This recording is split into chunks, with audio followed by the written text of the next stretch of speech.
Assalamualaikum warahmatullahi wabarakatuh. Salam Pramuka. Izin memperkenalkan diri, saya Aldo Hernanda, mahasiswa Pendidikan Matematika Universitas Lampung dengan NPM 21130210047. Di sini saya akan melanjutkan materi sebelumnya, yakni tentang Undang-Undang Nomor 12 Tahun 2010 tentang Gerakan Pramuka. Jadi pada pertemuan kali ini saya akan membahas dari pasal 17 sampai dengan pasal 31. Baiklah, kita masuk ke bagian kelima, yakni evaluasi, akreditasi, dan sertifikasi. Pasal 17 ini mencakup 5 ayat. Pada ayat pertama yaitu evaluasi dilakukan dalam rangka pengendalian mutu pendidikan kepramukaan sebagai bentuk akuntabilitas penyelenggaraan pendidikan kepramukaan kepada pihak yang berkepentingan. Pasal 2 menyatakan evaluasi dilakukan terhadap peserta didik, tenaga pendidik, dan kurikulum pada setiap jenjang dan satuan pendidikan kepramukaan. Pada ayat ketiga yaitu evaluasi terhadap pendidik dilakukan oleh pembina. Kemudian pada ayat keempat yaitu evaluasi terhadap tenaga pendidik dilakukan oleh Pusat Pendidikan dan Pelatihan Nasional yang dibentuk oleh Kuartir Nasional. Pada ayat kelima yakni evaluasi terhadap kurikulum pendidikan kepramukaan dilakukan oleh Pusat Pendidikan dan Pelatihan Nasional yang dibentuk oleh Kuartir Nasional. Yang selanjutnya yaitu pasal 18. Pasal 18 ini terdiri dari 2 ayat. Ayat pertama menjelaskan bahwa akreditasi dilakukan untuk menentukan kelayakan kegiatan dan satuan pendidikan kepramukaan pada setiap jenjang kependidikan kepramukaan. Ayat kedua menjelaskan bahwa akreditasi dilakukan atas dasar kriteria yang bersifat terbuka dan dilakukan oleh lembaga akreditasi sesuai dengan peraturan perundang-undangan. Yang selanjutnya yaitu pasal 19. Pada pasal 19 ini terdiri dari 3 ayat, yang mana ayat pertama menyebutkan bahwa sertifikat berbentuk tanda kecakapan dan sertifikat kompetensi. Yang kedua yaitu tanda kecakapan diberikan kepada peserta didik sebagai pengakuan terhadap kompetensi peserta didik melalui penilaian terhadap perilaku dalam pengamatan nilai serta uji kecakapan umum dan uji kecakapan khusus sesuai dengan jenjang pendidikan kepramukaan. Pada ayat ketiga menjelaskan bahwa sertifikat kompetensi bagi tenaga pendidik diberikan oleh Pusat Pendidik dan Pelatihan Kepramukaan pada tingkat nasional. Yang selanjutnya kita masuk pada bab 4 tentang kelembagaan bagian ke-1 umum yang terdiri dari pasal 20, 21, 22, dan 23. Pasal 20 menjelaskan tentang ayat pertama yakni gerakan pramuka bersifat mandiri, sukarela, dan non-politis.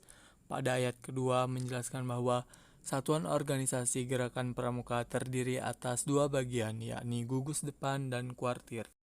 Pada pasal 21 menjelaskan tentang bagian dari gugus depan yang meliputi 1 gugus depan berbasis satuan pendidikan dan 2 gugus depan berbasis komunitas.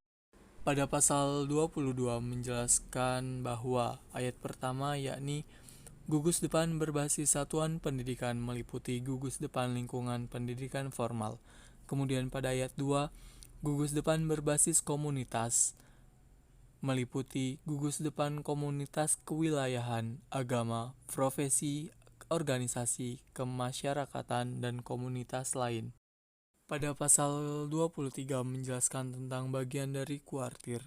Yang pertama yaitu kuartir ranting, yang kedua kuartir cabang, yang ketiga kuartir daerah, dan yang keempat kuartir nasional. Selanjutnya kita masuk pada bagian kedua yakni pembentukan dan kepengurusan organisasi yang terdiri dari pasal 24, 25, 26, dan 27. Pasal 24 yakni menjelaskan bahwa gugus depan dibentuk melalui musyawarah anggota pramuka. Pada pasal 25 dan pasal 26 ini sama-sama berkaitan, yakni gugus depan dapat dibentuk kuartir ranting. Kemudian kuartir ranting dapat membentuk kuartir cabang. Kuartir cabang dapat membentuk kuartir daerah. Dan kuartir daerah dapat membentuk kuartir nasional. Pasal 27 terdiri dari 2 ayat. Ayat pertama menjelaskan bahwa kepengurusan kuartir dipilih oleh pengurus organisasi gerakan pramuka yang berada di bawahnya secara demokratis melalui musyawarah kuartir. Pada ayat kedua menjelaskan bahwa pengurusan tidak terikat oleh jabatan publik. Baiklah, kita masuk ke bagian ketiga, yakni tentang kuartir ranting, kuartir cabang, kuartir daerah, dan kuartir nasional, yang termuat dari pasal 28 sampai dengan pasal 31. Pada pasal 28 dijelaskan bahwa kuartir ranting merupakan satuan organisasi gerakan pramuka di kecamatan. Kemudian ayat 2, kuartir ranting mempunyai tugas memimpin dan mengendalikan gerakan pramuka dan gerakan kepramukaan di kecamatan. Pada ayat ketiga menjelaskan bahwa kuartir ranting dibentuk oleh paling sedikit 5 gugus depan melalui musyawarah ranting. Pada ayat keempat, kepengurusan kuartir ranting dibentuk melalui musyawarah ranting. Pada ayat kelima, kepemimpinan kuartir ranting bersifat kolektif. Pada ayat keenam, menjelaskan bahwa musyawarah ranting sebagaimana dimaksud pada ayat 3 merupakan forum untuk pertanggungjawaban organisasi, pemilihan dan penetapan pengurusan organisasi kuartir ranting, dan penetapan rencana kerja organisasi. Yang selanjutnya yaitu pasal 29. Pada ayat pertama menjelaskan bahwa kuartir cabang merupakan organisasi gerakan pramuka di kabupaten atau kota. Pada ayat kedua, kuartir cabang mempunyai tugas memimpin dan mengendalikan gerakan pramuka di kabupaten atau kota. Pada ayat ketiga menjelaskan bahwa kuartir cabang dibentuk melalui musyawarah cabang. Pada ayat keempat menjelaskan bahwa kepengurusan kuartir cabang dibentuk melalui musyawarah cabang. Pada ayat kelima, kepemimpinan kuartir cabang bersifat kolektif. Pada ayat keenam, musyawarah cabang sebagaimana dimaksud pada ayat 3 merupakan forum untuk pertanggungjawaban organisasi, pemilihan dan penetapan pengurus organisasi kuartir cabang, dan penetapan rencana kerja organisasi. Pada pasal 30 menjelaskan bahwa ayat pertama, kuartir daerah merupakan organisasi gerakan pramuka di provinsi. Yang kedua, kuartir daerah mempunyai tugas memimpin dan mengendalikan gerakan pramuka dan kegiatan kepramukaan di provinsi. Pada ayat ketiga, kuartir daerah dibentuk melalui musyawarah daerah. Yang keempat, pengurusan kuartir daerah dibentuk melalui musyawarah daerah. Pada ayat kelima menjelaskan bahwa kepemimpinan kuartir daerah bersifat kolektif.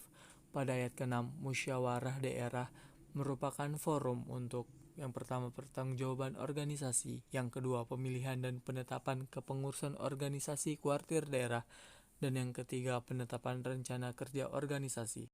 Pada pasal 31 menjelaskan 6 ayat. Ayat pertama yakni kuartir nasional merupakan organisasi gerakan pramuka lingkup nasional.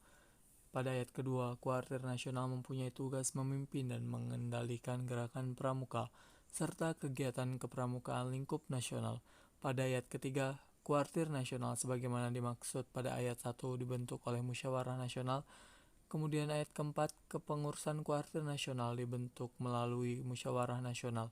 Pada ayat kelima, yakni kepemimpinan kuartir nasional bersifat kolektif. Pada ayat ke-6 menjelaskan bahwa musyawarah merupakan forum musyawarah tertinggi untuk pertanggungjawaban organisasi, pemilihan dan penetapan pengurus organisasi kuartir nasional.